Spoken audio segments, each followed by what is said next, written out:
Jemi sërish bashkë, ndërkaq do të flasim për pamjet e publikuara mbrëm nga një lokal bilardoja në Mitrovic, i cili ka ngritur reagime pasi në video shihet një person duke goditur një 14 vjeçar, pra një të mitur, dhe pas raportimeve të mediave lokale atje, policia e Kosovës tashmë ka njoftuar se ka arrestuar të dyshuarin për këtë rast. Ky incident ka rikthyer në vëmendje shqetësimet për rritjen e rasteve të dhunës mes të rinjve, sigurinë e fëmijëve në hapësirat publike dhe mungesën e kontrollit në ambiente ku frekuentojnë të miturit. Në të njëjtën video, në anën tjetër shihet një fëmijë në moshë shumë të vogël, një fëmijë mitur i cili teksa po shinte gjithë ngjarjen, po konsumante një cigare dhe në një farë forme po e përjetante gjithë atë në një formë shumë normale, pa asnjë reagim, pra kjo tregon për një realitet, për diçka që po ndodh vazhdimisht dhe të miturit janë gjithmonë pjesë e këtyre akteve. Dhe në anën tjetër, përmes një lidhje direkte, kemi edhe psikologun Rën Kastrati. Përshëndetje, Rën. Përshëndetje për ju, Faleminderit. Faleminderit shumë për inkuadrimin, nuk e di, doja ndoshta të nisim me psikologun, për kuptuar se çfarë realisht po ndodh. Dhe thamë edhe në fillim të emisionit psikolog që kohëve të fundit kemi pas mjaftueshëm raste. Janë raste të cilat janë publikuar, por besoj që ka edhe shumë raste për cilat ne nuk kemi të informuar apo nuk janë bërë publike ato që ka ndodhur përpas raporteve të policisë. Çfarë po ndodh me të rinjt dhe të miturit në Kosovë dhe Shqipëri? Sigurisht, ne shohim raste që po shumëfishohen dhe me gjas shpresojmë që institucionet tona do t'i organizojnë planet e veprimit, tryezat përkatëse për të ndërmarrë masa adekuate në ndalimin e këtyre dukurive, por edhe në rehabilitimin e rasteve të tilla që po e shqetësojnë shoqërinë dhe njëkohësisht e injektojnë pasigurinë kolektive në shoqëri, duke marrë për bazë faktin që adoleshentët sot po kalojnë në një fazë konfliktesh, e këto ka një shpjegim jo vetëm psikologjik, po edhe një shpjegimesh tjera sociopsikologjike, biopsikosociale, pastaj psikologjike në kuptimin sjellor e kognitiv dhe referuar edhe shumë teorive tjera, por që ta kuptojmë të rishikuesit tuaj.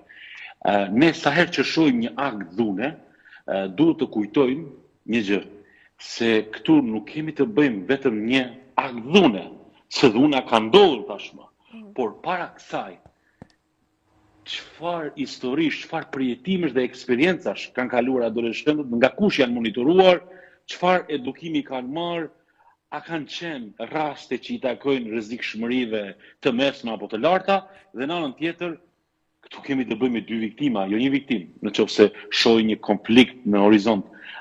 Cilat mund jenë këto?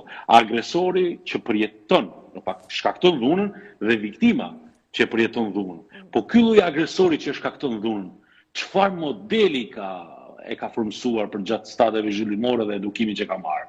Dhe shumë perspektiva tjera që ndërlidhen me gjendjen e adoleshentëve, por situata është jashtëzakonisht serioze. Dhe nëse ne themi është jashtëzakonisht serioze, a mund të më thoni një gjë? Ne po realizojmë emisione televizive në media kudo, por a ka një projekt kombëtar, një projekt propozim kombëtar që do të inkuadronte të gjitha akterët multifunksional e institucional që do të ndërmenin masa për t'i reduktuar këto raste. Më thoni, a ka ndonjë projekt kombëtar? Sepse unë gjatë çdo emisioni televiziv, ne duhet ta themelojmë një projekt kombëtar për parandalimin e këtyre dukurive, e lërë mos flasim për programet psikoedukative e trajnimet që mund jenë për prindër e për shoqërinë kudo. Po, e qartë, avokat, me të drejtë po thotë, sepse shumë shpesh raportojmë, po megjithatë kjo nuk po i ndal rastet. Rastet vesa po shkojnë po shtohen, megjithatë është puna jona që të raportojmë edhe të shohim pak a shumë se çka po i shkakton to. Ndoshta jo të gjejmë një fajtor, se mund të ketë shumë faktorë të cilat po i çojnë të miturit të bëjnë akte të tilla. Megjithatë kalojmë tek psikologu. Rën, çka mund të themi për këtë rast? Detaje që i dha gazetarja, dhunë fizike ka ushtruar edhe ndaj nënës së saj, pastaj ndaj të miturës, ndërkohë që dyshohet se të njëjtat kanë shantazhuar edhe një pjesëtar të policisë.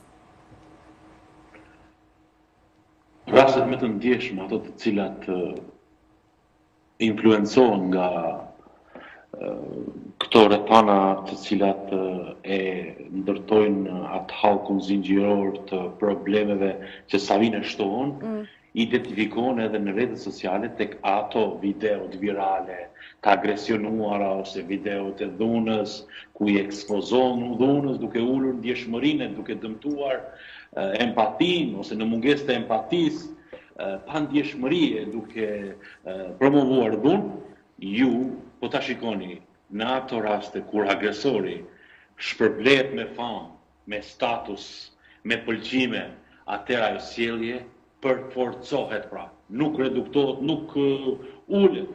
Ju e shihni, keni raste në TikTok pra. A kemi raste në TikTok? Ma thoni që agresori shpërblet me famë, me status, me like? Po, shumë e vërtet. Po. Dhe pastaj çfarë ndodh me të?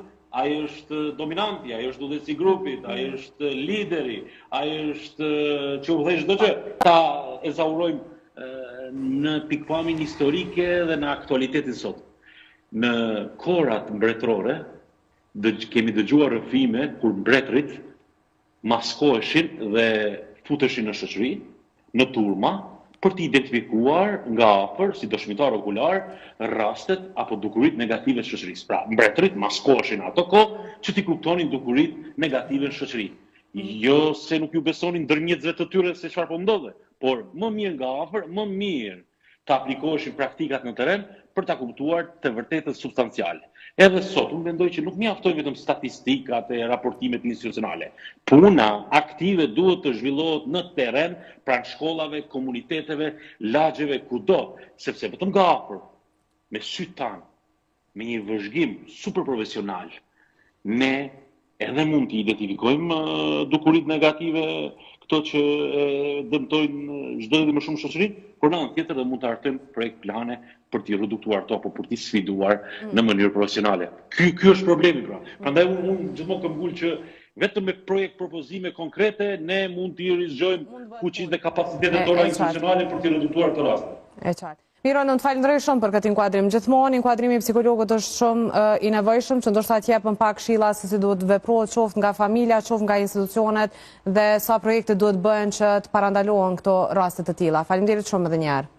Faleminderit, unë mendoj që demokracia ka nevojë për disiplinë dhe jo vetëm tolerancë. Faleminderit shumë.